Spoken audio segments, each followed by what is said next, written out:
تو اللہ کو راضی کرنے کے لیے میرے عزیزوں، میرے بھائیوں، میری آپ سب سے گزارش ہے کہ ہم اپنے رب کی مان کے چلیں۔ اور جتنا مجمع ماشاءاللہ سب مجھے اکثر نوجوان نظر آ رہے ہیں، ایک وعدہ ہم سب اللہ سے کرتے ہیں کہ ہم توبہ کریں اللہ کی بارگاہ میں۔ اور توبہ ایسا عمل ہے کہ بعض اوقات نیکی سے اللہ اتنا خوش نہیں ہوتا جتنا اپنے بندے کی توبہ سے خوش ہوتا ہے۔ اور اللہ ایسا، کیا کہوں، کیسے کہوں، واحد بادشاہ ہے جو معاف کرنے پہ خوش ہوتا ہے، اور جتنی دفعہ توبہ ٹوٹ جائے، توبہ کرو گے تو وہ خوش ہوگا۔ ہم اپنے بچوں سے کہتے ہیں آئندہ نہیں کرو گے نا، وعدہ کرو آئندہ نہیں کرو گے۔ جی مام میں آئندہ نہیں کروں گا، اور میرے رب کی قسم میرا رب کبھی بھی نہیں پوچھتا پھر تو نہیں کرو گے، بلکہ کہتا ہے پھر بھی ہو جائے تو آ جانا میں معاف کر دوں گا، پھر بھی ہو جائے تو آ جانا میں معاف کر دوں گا۔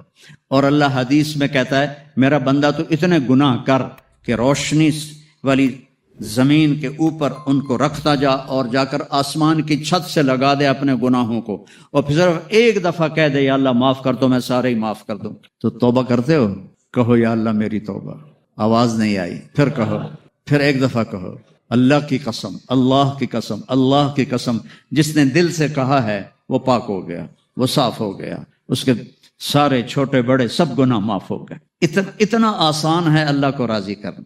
نماز کو پابندی سے ادا کرو، اپنی زکوٰۃ ادا کرو، اور غریبوں کی مدد کرو، پیار محبت سے رہو۔ اور تبلیغ میں 3 دن لگا لیا کرو، 4 مہینے کے ارادے کرو، چلے کے ارادے کرو، 3 دن ہر مہینے لگا لیا کرو، تو آپ کی پوری زندگی تبدیل ہو جائے گی۔ اس کے بھی ارادے کرتے ہو نا انشاءاللہ؟ اللہم لک الحمد کما انت اہلہ، فصلی علی محمد کما انت اہلہ، وفعل بنا ما انت اہلہ، انک اہل التقوی و اہل المغفرہ۔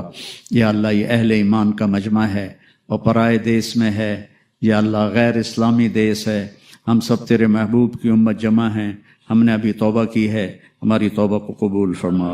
یا اللہ ہمیں معاف فرما۔ ہمارے یہاں چھوٹے بھی بیٹھے ہیں، بڑے بھی بیٹھے ہیں، بوڑھے بھی ہیں، جوان بھی ہیں، یا اللہ سب کی توبہ قبول فرما، اور پوری امت پر آئی ہوئی مصیبتیں ٹال دے، اور امت کے لیے رحم کا دروازہ کھول دے، رحم کا دروازہ کھول دے، رحم کا دروازہ کھول دے۔ پوری امت پوری دنیا میں پریشان حال ہے، تباہ حال ہے۔ آج کے فرعون بڑے طاقتور ہیں یا اللہ، آج کے اصحاب فیل بڑے طاقتور ہیں یا اللہ۔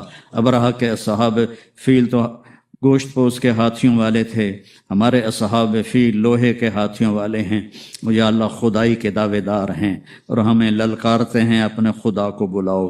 یا اللہ ہم بھی معصوم بچے کی طرح، جیسے وہ ماں کی طرف نگاہ اٹھاتا ہے اور روتا ہے، ایسے ہم بھی آسمان کی طرف ہماری نگاہیں ہیں، اور آنسو ہمارے تھمتے نہیں کہ یا اللہ تو آ جا، یا اللہ تو اپنے حبیب کی امت کی مدد کے لیے آ جا، ہمیں ان دکھوں سے مصیبتوں سے نکال لے، اپنے دین کو پوری دنیا میں زندہ فرما دے۔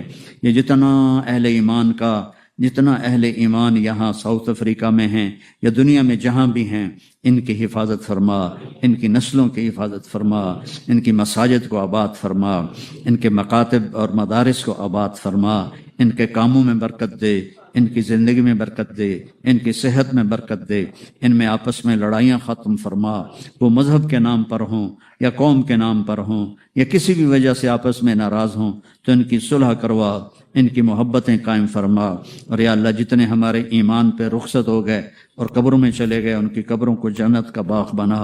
اور یا اللہ جب ہمارے جانے کا وقت آئے تو ہمیں بھی ایمان پہ خاتمہ نصیب فرما۔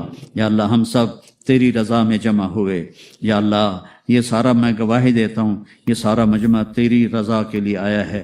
مجھے اپنے بارے میں کوئی دعویٰ نہیں، میں ممبر پر ہوں، مجھے نہیں پتا کہ میں نے ریاکاری سے یہ بات کی ہے، یا اللہ یا اللہ مجھے نہیں پتا۔ میں ان کی توفیل مانگتا ہوں کہ میری بات کو بھی اخلاص میں قبول فرما لے۔ یہ سارا مجمع انہوں نے یہاں سے کوئی پیسہ نہیں لینا، کوئی مال نہیں لینا، دور دور سے آئے ہیں، صرف تیرے اور تیرے حبیب کی محبت میں آئے ہیں کہ تیری بات سنیں، تیری جنت کو، تیرے حبیب کی بات کو سنیں۔ یا اللہ ان کے مخلص ہونے پر تو میں تیری قسم کھا کے کہتا ہوں کہ یہ سب تیرے لیے آئے ہیں، لیکن میں اپنی قسم نہیں دے سکتا، مجھے نہیں پتا۔ یا اللہ مجھے نہیں پتا، مجھے مرنے پہ پتہ چلے گا تو میری اس بات پہ راضی تھا یا ناراض تھا۔ یا اللہ سب سے پہلے جہنم میں علماء کو ڈالا جائے گا جو ریاکار تھے. یا اللہ مجھے نہیں پتا مجھ سے جہنم کی آگ کو بھڑکایا جائے گا یا مجھے یا اللہ تیرے رحم کی امید ہے اور اپنے گناہوں کا خوف ہے. تیرے رحم کی امید ہے. تیرے نبی کے آنسو بہت ہمارے لیے نکلے ہیں یا اللہ, وہ بہت روئے ہیں یا اللہ. کوئی نبی اتنا نہیں رویا جتنا ہمارے نبی روئے ہیں. اور یا اللہ کسی نبی نے دنیا سے جاتے ہوئے اپنی امت کو سلام نہیں کہا. میرے نبی پہ قربان جاؤں, انہوں نے دنیا سے جاتے ہوئے صحابہ سے فرمایا تھا تمہارے بعد جو میری امت آئے ان کو میرا سلام کہنا.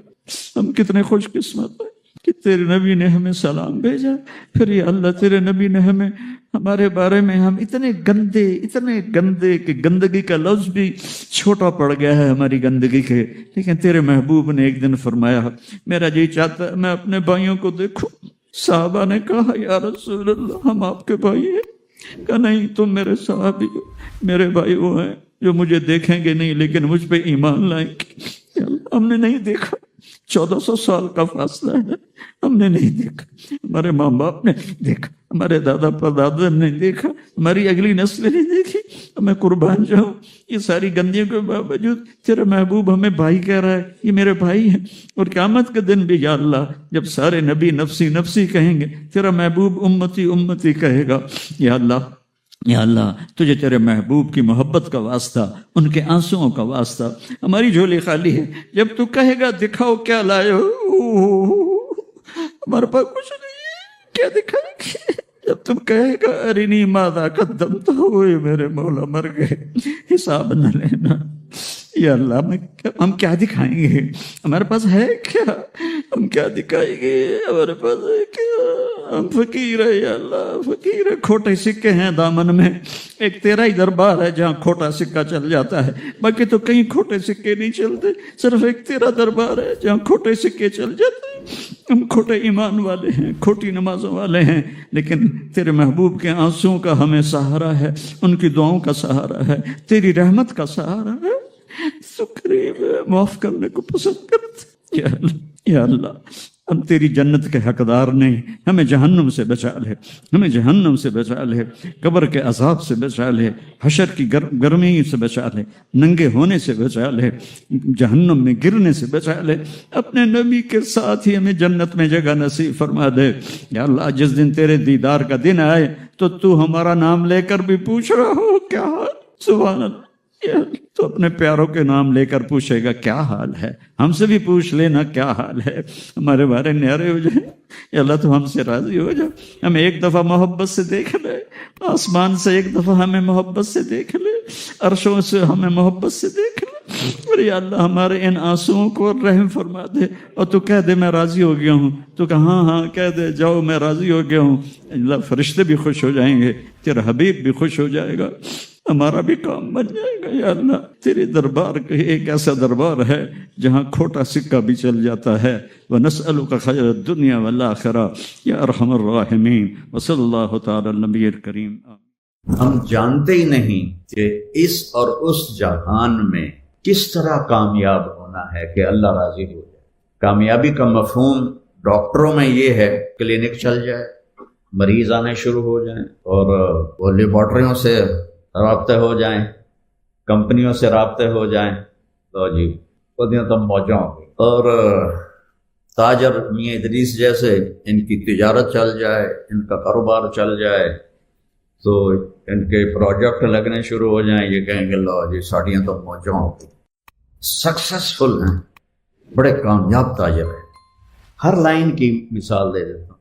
ہم ذمہ دار لوگ ہیں وراثتی, ہماری فصلیں اچھی ہونے لگ جائیں, ہمارے پلاٹ اچھے بن جائیں, تو ہم کہتے ہیں جی ہم بڑے کامیاب ذمہ دار ہیں.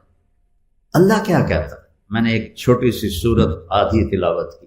اللہ کیا کہتا ہے؟ جب آپ کسی بات کو مضبوطی سے بیان کرنا چاہیں تو آپ قسم اٹھاتے ہیں. آپ قسم اٹھاتے ہیں. قسم شک کو دور کرنے کے لیے ہوتی ہے, اس لیے ہماری عدالتیں بھی قسم اٹھواتی ہیں, اور ہمارے پنچایتوں میں بھی قسم اٹھوائی جاتی ہے. جس کا اعتبار نہیں ہوتا وہ کہتے ہیں یہ اس کی جگہ فلاں آدمی قسم اٹھائے. اللہ کو قسم اٹھانے کی ضرورت ہے؟ بولو بھائی. وَمَنْ أَصْدَقُ مِنَ اللَّهِ قِيلًا. اللہ سے سچا کوئی ہو سکتا ہے کائنات میں؟ اللہ کیوں قسم اٹھا؟ اور یہ جو میں نے آیت 2-3 آیتیں پڑھی ہیں، اس میں اللہ نے ایک بات ہمیں سمجھائی ہے، اس کو سمجھانے کے لیے جتنی قسمیں اللہ نے اٹھائی ہیں پورے قرآن میں کہیں اتنی قسمیں نہیں اٹھائیں۔ آپ میاں ادریس صاحب کو چیئرمین سمجھتے ہیں اور بہت نیک آدمی ہیں، اللہ سے ڈرنے والے ہیں، یہ آپ کے سامنے یہاں بیٹھ کے شروع ہو جائیں اللہ کی قسم، قرآن کی قسم، نبی کی قسم، رسول کی قسم، کہو گے نہیں میاں صاحب بس کرو، سانو اہمیت بات ہے، نیچرل چیز ہے۔ اب اللہ کے قرآن میں اللہ نے دعویٰ کیا مجھ سے زیادہ سچا کوئی، پھر پہلی سطر میں دعویٰ کیا لا ریب فیہ، اس میں کوئی شک، کوئی ریب شک کو نہیں کہتے، شک تو خود عربی کا لفظ ہے، دماغی کھٹکے کے لیے 3 لفظ ہیں، ایک شک ہے، ایک مریا ہے، ایک ریب ہے۔ شک یہ ہے کہ میں آج پہلی دفعہ آیا ہوں تو مجھے پتہ نہیں چل رہا تھا ادھر جانا ہے ادھر جانا ہے، ایک ہمارا شاگرد ساتھ تھا بتا رہا تھا یہ ادھر ہو جاؤ ادھر ہو جاؤ، مجھے نہیں پتا، اس کیفیت کو کہتے ہیں شک، پتہ ہی نہیں ہے کہ راستہ کدھر ہے۔ بل ہم فی شک منہا بل ہم منہا عموم، اس کو قرآن نے یوں ذکر کیا۔ اس سے ہلکا درجہ ہوتا ہے مریا۔ مریا یہ ہوتا ہے کہ آپ کو ایک طرف کا گمان غالب ہو جاتا ہے کہ راستہ ہے کالج کا، ہاسپٹل کا، لیکن ابھی پکا نہیں، آپ کہتے ہو کسی سے پوچھ لویے یار، کسی سے پوچھ لویے، اس کیفیت کو مریا کہتے ہیں۔ پہلے ایسے برابر ہے کوئی پتہ نہیں، اب ایسے ہے کہ اس طرف کا گمان غالب ہے لیکن یقین نہیں، اس کو مریا کہتے ہیں۔ فلا تک فی مریۃ من لقائہ، قرآن نے اس کو بھی بیان کیا۔ ریب کیا ہے؟ ریب یہ ہے آپ کہتے ہیں یار کالج کدھر ہے تو سامنے بورڈ نظر آ جاتا ہے، آپ کا لفظ مکمل ہوتا ہے یار کالج کدھر ہے، سامنے آپ کو بورڈ نظر آ، اوہ یہ جو ذرا سا آپ کو کھٹکا لگا تھا ذرا سا، اس کو عربی زبان میں ریب فرق کہتے ہیں۔ پہلا دعویٰ یہ ہے کہ میرے کلام میں شک اور مریا تو بڑی دور کی بات ہے، ریب بھی کوئی نہیں، کھٹکا بھی کوئی نہیں، اور پھر اللہ کہتا مجھ سے سچا کوئی نہیں۔ پھر اس کے بعد اللہ کہیں ایک قسم اٹھاتا ہے والعصر، کہیں لو والضحیٰ واللیل اذا سجا، کہیں 3 واللیل اذا یغشی والنہار اذا تجلی وما خلق الذکر والانثی، کہیں 4 والسماء ذات البروج والیوم الموعود وشاہد ومشہود، کہیں 5 والفجر ولیال عشر والشفع والوتر واللیل اذا یسر۔ جیسے جیسے بات وزنی ہوتی ہے اس پر قسمیں بڑھتی جاتی ہیں۔ اب جو میں آپ کو سنانے لگا ہوں یہاں اللہ تعالیٰ نے 11 قسمیں اٹھائی، 11 قسمیں اللہ اٹھائے، زمین آسمان کانپ اٹھے۔ والشمس وضحاها والقمر اذا تلاها والنهار اذا جلاها واللیل اذا یغشاها والسماء وما بناها والارض وما طحاها ونفس وما سواها۔ یہ 11 قسموں کا مضمون کیا ہے؟ قد افلح من زکاها وقد خاب من دساها۔ جو اچھا انسان بن گیا وہ کامیاب ہے اور جو برا انسان بنا وہ ناکام ہے۔ میں نے اس کا مفہوم بتا دیا ہے، کامیاب ہو گیا جس نے اپنے آپ کو پاکیزہ کر لیا، اور ناکام ہو گیا جس نے اپنے آپ کو گناہوں میں ڈبو دیا۔ گناہ گندگی ہے۔ تقریباً 82 سے دنیا پھر رہا ہوں تو وہ ایک ہمیں کہیں لوگ کہہ دیتے ہیں یہ آپ کے پاکستان میں پولوشن بڑھی ہے، پولوشن بڑھی ہے، اس لیے ہم تو جاتے نہیں ہیں پاکستانی، ہم تو جاتے ہی نہیں۔ میں کہ ایک ساڑی پولوشن تو نظر آ جاندی ہے، تھوڑی پولوشن جڑی ہے نا وہ ساڑے کولوں بھی زیادہ ہے، وہ نظر نہیں آتی، وہ سیدھی روحاں تے جا کے پوندی ہے۔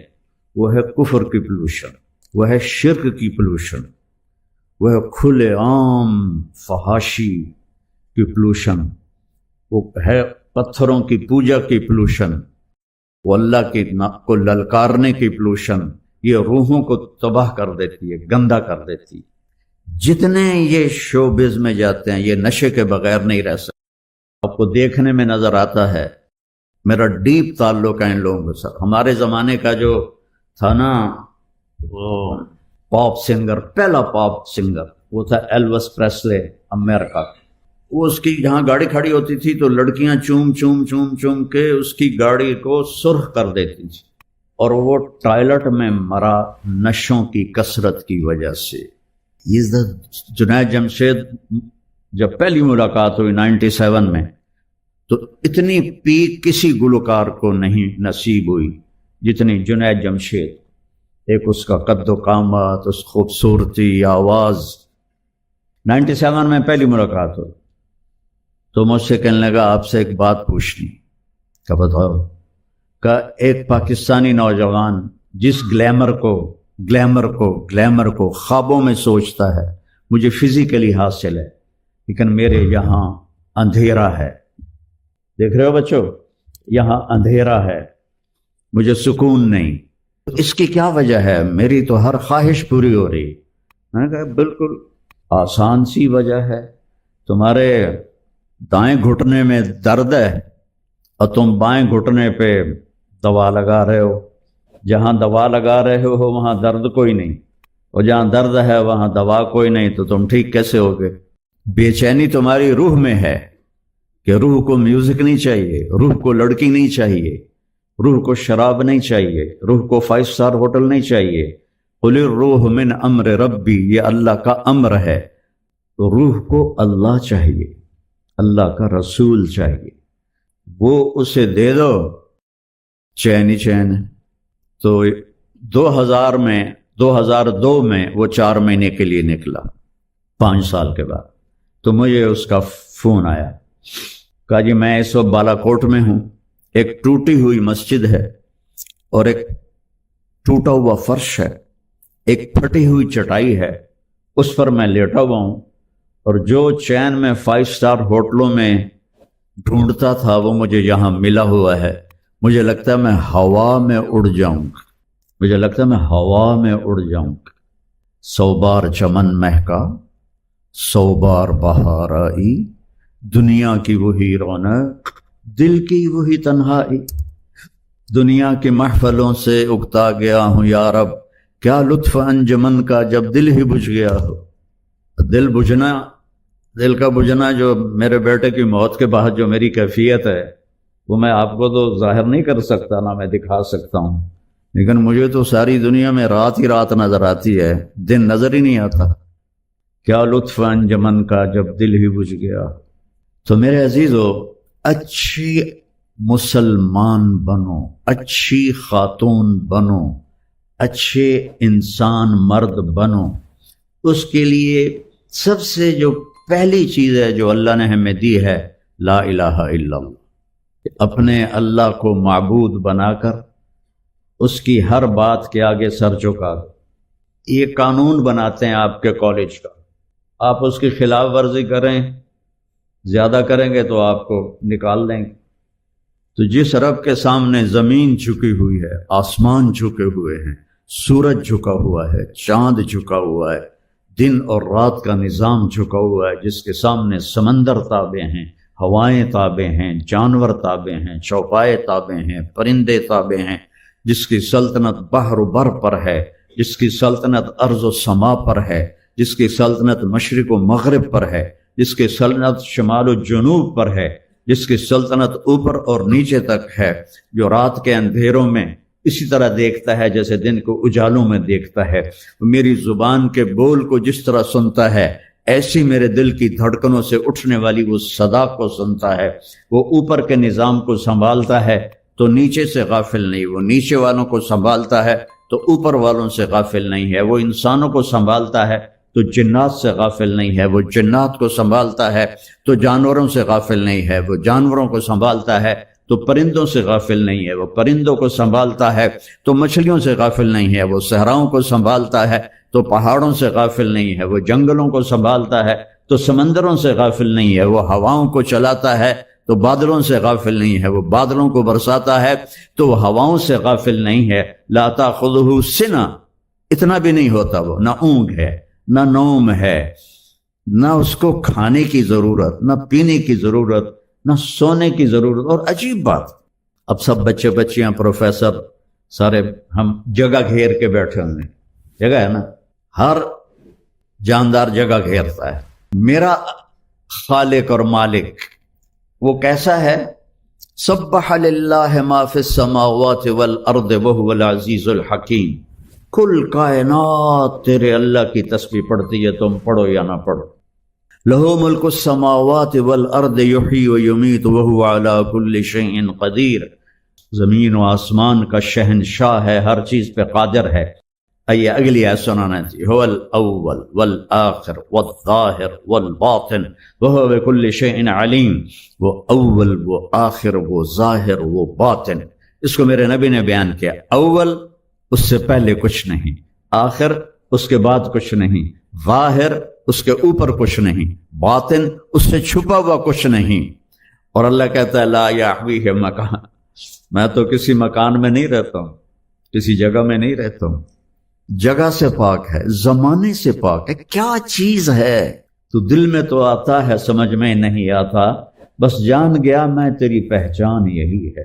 تو میرے عزیزوں، میرے بچوں، پہلا ہے اللہ سے جڑو، اللہ سے جڑو، اللہ سے جڑو. قرآن کی سب سے عظیم آیت جس کو آیت الکرسی کہتے ہیں، یہ قرآن کی اعظم آیت فی القرآن ہے. اور قرآن کی سب سے لمبی آیت نہیں، سب سے عظیم، سب سے زبردست آیت ہے آیت الکرسی. اور اس کو اعظم آیت اس لیے کہا جاتا ہے، اس میں صرف اللہ ہے. اللہ کون ہے، اللہ کیسا ہے، اس کے علاوہ اس میں کوئی اور شے ہے ہی نہیں. اور اس میں اللہ کا نام کوئی 19 دفعہ ریپیٹ ہوا ہے. یہ چھوٹی سی آیت میں 19 دفعہ اللہ کا نام ریپیٹ ہوا ہے. تو سب سے لمبی اطول آیا قرآن کی سب سے لمبی آیت ہے اذا تداینتم بدین اجرا مسمی فاکتبوہ. آپس کے لین دین اور آپس کے جو معاملات ہیں اس کو لگاتا لکھو. نہ لکھنے کی وجہ سے کتنے بگاڑ آئے ہوئے. لوگ ٹیکس سے بچنے کے لیے لکھتے دکھاتے نہیں، پھر ویسے ان کے مال ڈوب جاتے ہیں. اور ہمارے فیصل آباد کی سوتر منڈی میں روز کوئی پارٹی بیٹھی ہوتی ہے کہ لکھت پڑھت کوئی نہیں، صرف پرچیاں چلتی ہیں. تو اس پر پھر کسی کی نیت خراب ہو جاتی ہے تو لے کے بیٹھ جاتا ہے، کہتا میرے پاس ہے کوئی نہیں، بھاگ جاتے ہیں. تو اس کو اللہ نے اتنے اہتمام سے بیان کیا کہ اتنی لمبی کوئی آیت نہیں پورے قرآن کہ معاملات جو لین دین، تجارت، قرضہ، آپس کے جو یہ اکانومی کے معاملات ہیں، ان کو اللہ کہتا ہے لکھو، تاکہ اگر کوئی انکاری ہو تو اس کو پیش کرو، بھائی تیرے اپنے ہاتھ کا لکھا ہوا ہے. اخوف آیت فی القرآن، قرآن کی سب سے زیادہ ڈرانے والی آیت وہ ہے فَمَن يَعْمَلْ مِثْقَالَ ذَرَّةٍ خَيْرًا يَرَهُ وَمَن يَعْمَلْ مِثْقَالَ ذَرَّةٍ شَرًّا يَرَهُ. ایک رائی کے برابر اچھا کرو گے تو صلہ پاؤ گے، ایک رائی کے برابر برائی کرو گے تو صلہ پاؤ گے. یہ قرآن کی سب سے خوفناک ڈرانے والی آیت. اور اس کے بالمقابل ارجا آیت فی القرآن، قرآن کی سب سے زیادہ امید دلانے والی آیت یا عبادی الذین اسرفوا علی انفسہم لا تقنطوا من رحمت اللہ ان اللہ یغفر الذنوب جميعا.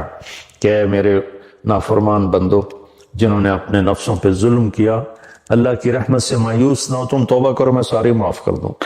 توبہ شرط ہے کہ سارے معاف کر دوں.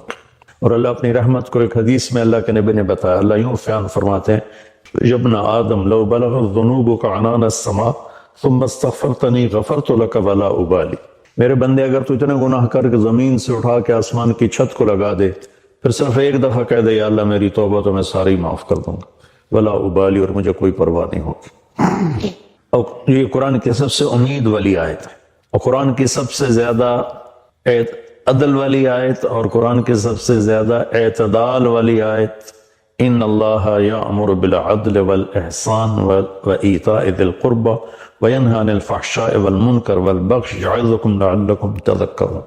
اللہ تمہیں حکم کرتا ہے عدل کرو، رشتہ داروں کو خاص طور پہ ترجیح دو، اور ان کے ساتھ اچھا سلوک کرو، ان کو دو، اللہ نے تمہیں دیا تم کو دو، اور احسان کرو. اور اللہ تعالیٰ تمہیں روکتا ہے کہ برائی سے بچو، بے حیائی سے بچو، گناہوں سے بچو، اور بغاوت سے بچو. ان سے اللہ روکتا ہے. پھر دوزخ والوں کے لیے سب سے زیادہ سخت آیت ہے فذوقوا فلن نزیدکم الا عذابا، کہ یہ عذاب چکھو، یہ ہمیشہ بڑھتا رہے گا، کبھی کم نہیں ہوگا. اور جنت والوں کے لیے سب سے اعلیٰ درجے کی آیت ہے لہم ما یشاؤون فیہا ولدینا مزید، کہ تمہیں جنت میں سب کچھ دیں گے، سب کچھ جو تم چاہو گے تمہیں ملے گا، جب تمہاری چاہتیں ختم ہو جائیں گی تو اللہ اپنی چاہت کا تمہیں عطا کرے گا. لدینا مزید. تو آیت الکرسی سب سے عظیم آیت ہے قرآن کی. اس میں 9 جملے ہیں. اللہ لا الہ الا هو الحی القیوم لا تأخذه سنة ولا نوم له ما في السماوات وما في الأرض من ذا الذي يشفع عنده إلا بإذنه يعلم ما بين أيديهم وما خلفهم ولا يحيطون بشيء من علمه إلا بما شاء وسع كرسيه السماوات والأرض ولا